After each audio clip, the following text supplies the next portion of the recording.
Good day, everybody. Meteorologist Robert Spetta here with WesternPacificWeather.com. It's currently the 6th of May, 2011 out here, and the big topic of today is Invest 93 Whiskey, or TCFA, now from JTWC. JMA is also calling it a tropical depression. We'll get into all those charts here in a moment. But centered right here, just east of Visayas, I'm moving off towards the northwest, right around 10 knots. Actually, if we zoom in on the sat shot, you can see a very clear and distinct circulation here, just centered east of Visayas here, approximately 450 miles east-southeast of Manila out here. Right in this area here, max sustained winds around 20 to 30 knots at this time. Now that is what I'm seeing on ASCAT imagery, actually right here, just outside the circulation south of Visayas.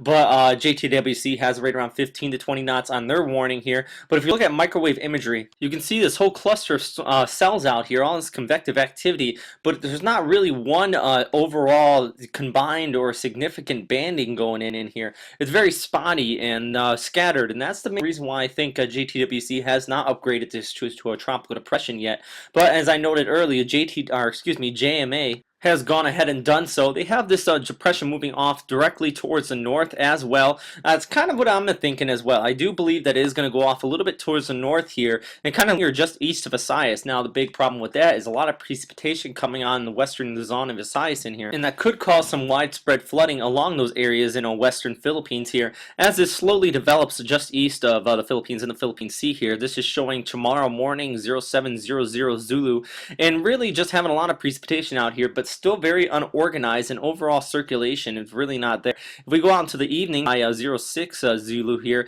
it actually becomes less organized per GFS, and if we look at no gaps at the same time, they are also in agreement with this unorganized system in the Philippine Sea, yet continuing to produce precipitation on shore there, and also could see winds upwards of 25 to 30 knots maxing out. Now here just showing JTWC's graphic on this. I do want to note they have max sustained winds in this at 15 to 20 knots right now.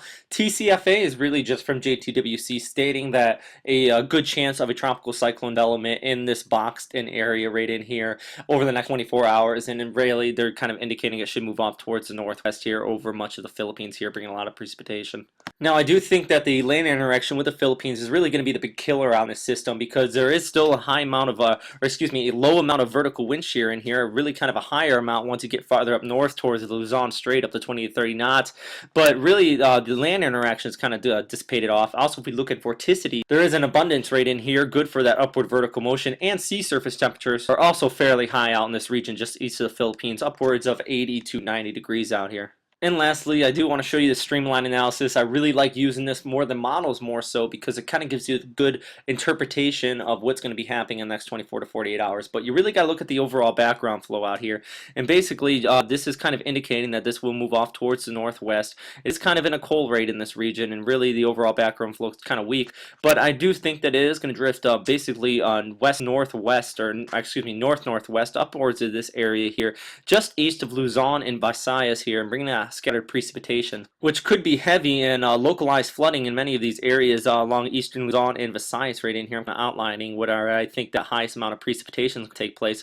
But I do want to mention that what my personal thoughts here at WesternPacificWeather.com is that I do think there is a potential for tropical depression development, max weak tropical storm development right in this area out in the Philippine Sea, east of Visayas, and basically on southeastern Luzon. If this does drift towards the north, it is a possibility for some development right in there. Anything above typhoon strength, no, definitely not going to happen. Anything above max of 40 knots sustained winds, I really don't think that as well. Now that's given the current information out here and just my thoughts as well. But as always tune into your local warnings out here. No, Pagasa doesn't have anything on this quite yet, but I'm sure they'll start warning on it as well. And also make sure you tune into JTWC and JA, all those official sources. That is all for right now, everybody. Thanks again for listening to WesternPacificWeather.com. If you want to check out the channel, if you're not on the channel or you're watching this at the website, you can click here, see some of my previous videos, and also make sure you can check out storm2k.org. I'm also posting this here as well. I have a link below if you're watching this on YouTube. Plenty of discussion going on with this system there as well. And also I do have another channel, earthquakereport.com or Quake SOS. Click here as well if you do want to check that out as well. So thanks again for listening, everybody, and I hope you have a great day. Bye.